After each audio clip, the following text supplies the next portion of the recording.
Thank you very much indeed. If I may call you Amy, because I know you better. Thank you very much for inviting me here.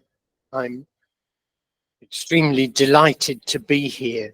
I'm going to talk about linguistic capital and needs, and I'm going to talk about adding value to EMI programs.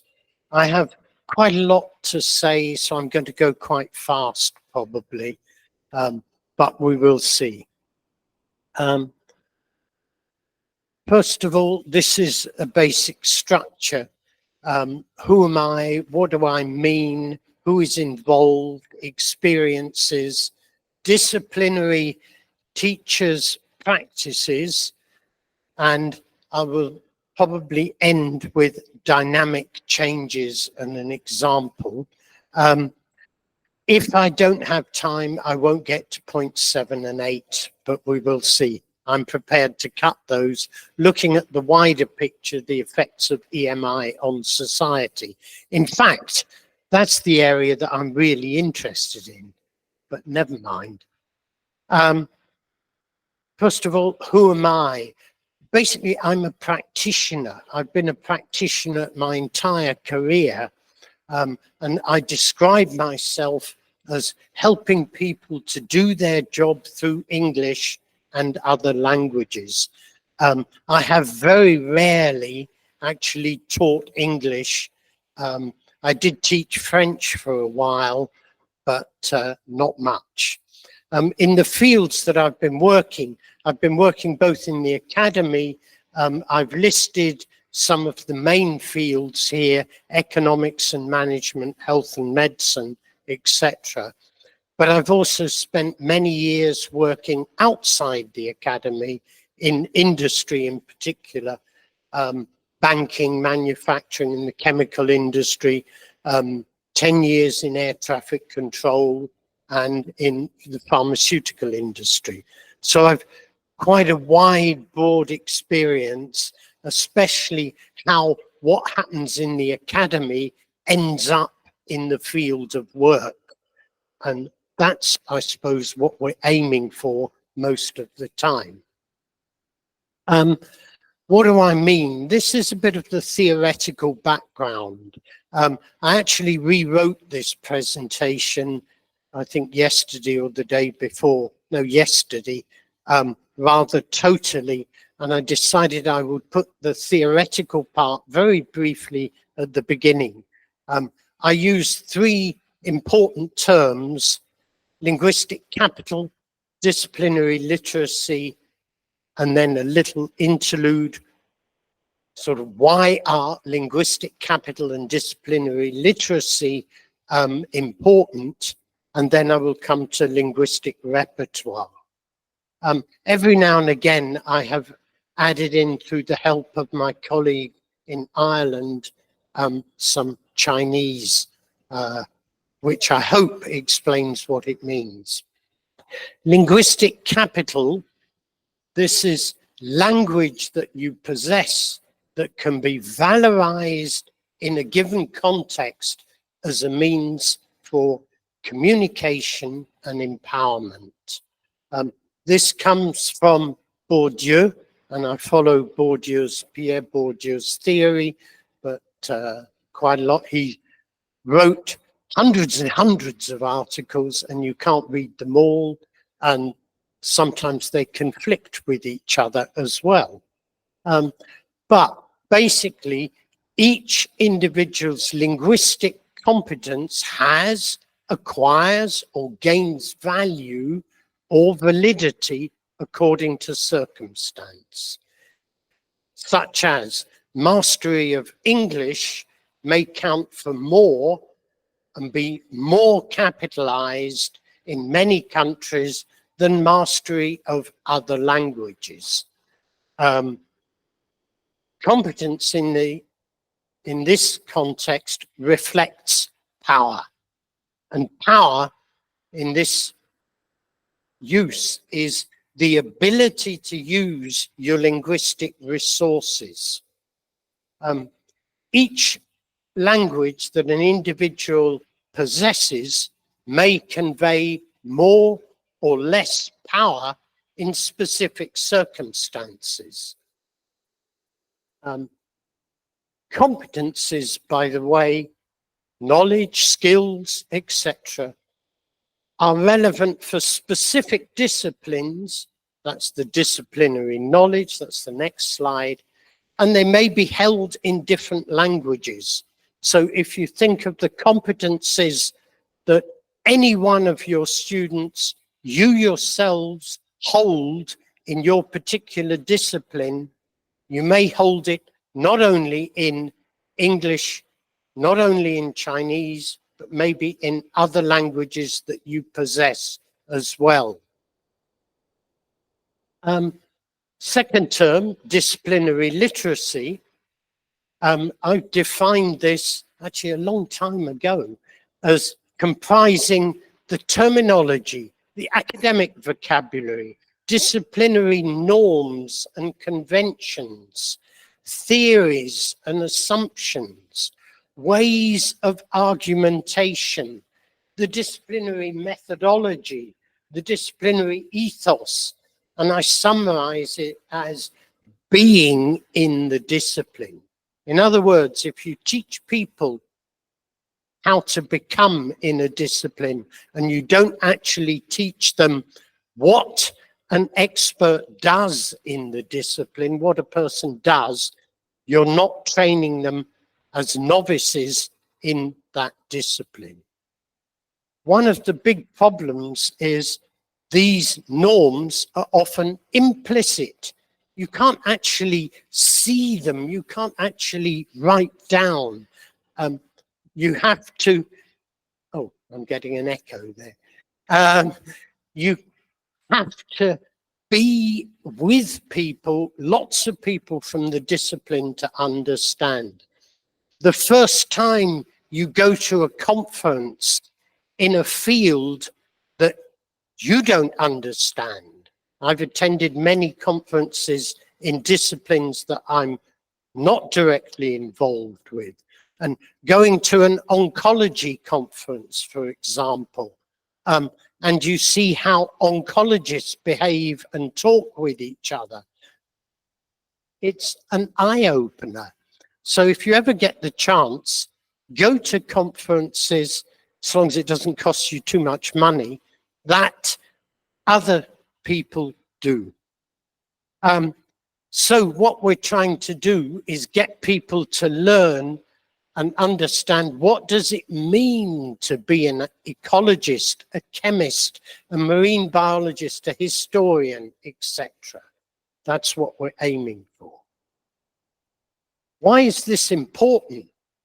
Well, disciplinary educators today are educating people to play roles in society in the future. They may play roles at national level, at local level, in which case they may function mainly in the local language, but they may be playing roles transnationally or globally, in which case they have to be able to communicate globally. The information that's available in most disciplines is available in all sorts of languages, but as we all know today, in many disciplines, there's a dominance of one language, which I will not mention. What also educators have to do is encourage and create situations for students to participate in discourse. So you've got to get students actively involved in making the discourse and to critically assess what they're doing and how meaning is made. So disciplinary educators teach how to create spaces for discourse. And I think John might come back with talking about spaces later. And the discourse may be in L1, L2, English, maybe in L3 or other languages. The last term I come to is linguistic repertoire. and thank you for providing a correction to the Chinese here. Linguistic repertoire are all the languages and dialects that a person can speak or understand. This comes from the ideas of Jan Blommaert, and he analyzed all the languages that he could speak, however little, and it comes to about 40, 50 languages, bits of them. He calls this truncated because you never know the whole thing, even in your first language. And he terms it as the complex of resources that people actually use and deploy. And as I mentioned on one of the previous slides, a person's disciplinary knowledge may be spread or stored across multiple languages and dialects. Okay. Oh yeah, one more thing. In EMI, teachers' and students' disciplinary knowledge is typically held in the L1 and in the L2 English, and perhaps in other languages. Okay, who are we talking about? All sorts of actors and stakeholders you see on the slide, teachers, students, but there are all sorts of others who are involved. And I haven't added parents here as well, but they could be there. I'm not going to be talking about them. But the stakeholders possess, create, and build disciplinary knowledge. What are the issues we're dealing with? I'm watching the time here. Lecturer competence. What do lecturers have to do? And you can make a list of all the actions that lecturers have to do. What do students have to do? And you can make a list. This is, there's no end to this, there are all sorts of things. But we come to disciplinary challenges. How do we do this in a particular discipline? How do you become a member of the discipline? And then what do people bring with them? This is the capital that they have. And the capital, which will be academic, linguistic, social capital, cultural capital, etc. Unfortunately, I don't have time to go into that. And then you look at what do people aim for? Very often economic capital. So what they can actually use to live, and what they can actually buy and sell. We also have intellectual capital. Thank you.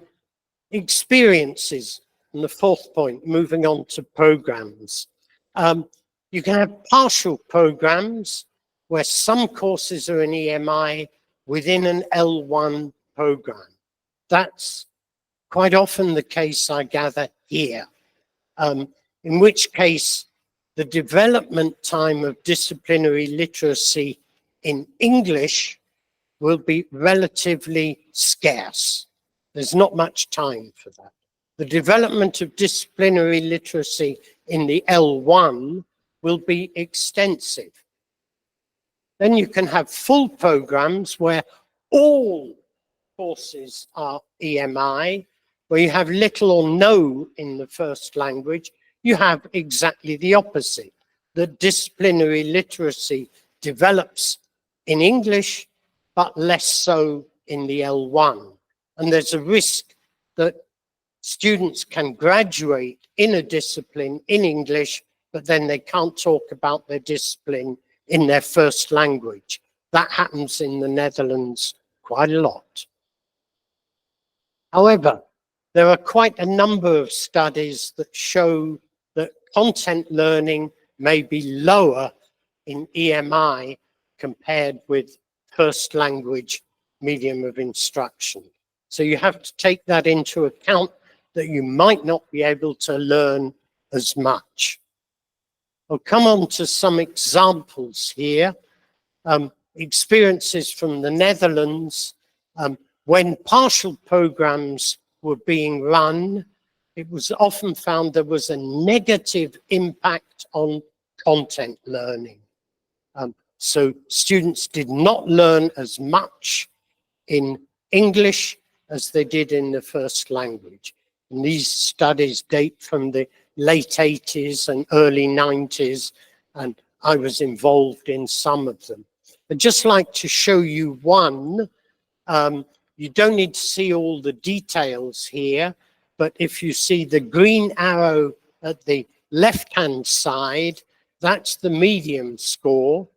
All the bars, either for tutors or for students on the, except for the two extreme right-hand ones, have to do with content learning.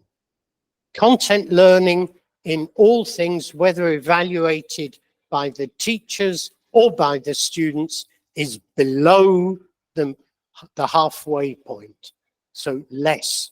The two right-hand double columns are for English. And so there's a benefit of English there. This was in medicine, by the way. And splitting it out in English, you can see the scores are above the mean 3 there. So EMI impartial programs is beneficial from this study for language, but beware that the content will not be as advanced. I'm going to skip a few because there's some examples from Spain, whether people, I'm not going to say all the details, but I'll mention the study by Maria Sabata Dalmau, and what she found is that teachers and students collude in using Catalan or Spanish in EMI programs, and they actually get together. One of the things at the front, formally, where I'm standing now, English gets used, but if she comes down here and talks to people, then she finds students switch to Spanish or Catalan. And it's questionable, does this result in better disciplinary content learning? It's believed it does, but evidence is scarce. There's an example from Vietnam, which is a little bit different, where teachers provide help and teachers may not speak Vietnamese. So consequently, they have to speak in English. But as I've seen in some of the classes here, when students are discussing together, they may use the local language. In this particular study, translation was seen as impractical and unhelpful. Work in the target language, English, that was better. But what was also a side effect, all of the students in English moved abroad. So it was a brain shift. From my own study a few years ago of 29 disciplinary teachers in 3 universities, I found these 8 points, and this is where I'm going to close here. Essentially, these disciplinary teachers were non-language teachers, no language teaching experience, very little training in language at all. And essentially, they taught the same way in EMI as they did in the first language. But there was a difference in emphasis. They created more time for students to be involved, to actually use the language to build self-confidence. They didn't see lectures and the sort of thing I'm doing now as being very effective. In fact, this is probably not very effective now. They reduced the density of new information. You need more time. You need extensive support systems, which I've seen being used, for example, by E.G. In her course on chemistry, and greater use of small group work. Or final things, they adjust the language that they use to the students. So be very conscious of the language that you use when you're talking. So it demands more preparation. But very common, allowing code switching, switching between languages. It helps for things like explanation, exemplification, clarification. It can speed things up. If you take 5 minutes to explain a really difficult concept in all sorts of other ways in English, and then nobody gets it, and then you suddenly say what it is in Chinese. That took 5 seconds. Suggesting background reading, additional reading in other languages that students can use and access to help in the English literature. And finally, making great use of student summaries at the start of classes for what was done before, getting students to repeat things. And that's where I'll end. Thank you very much.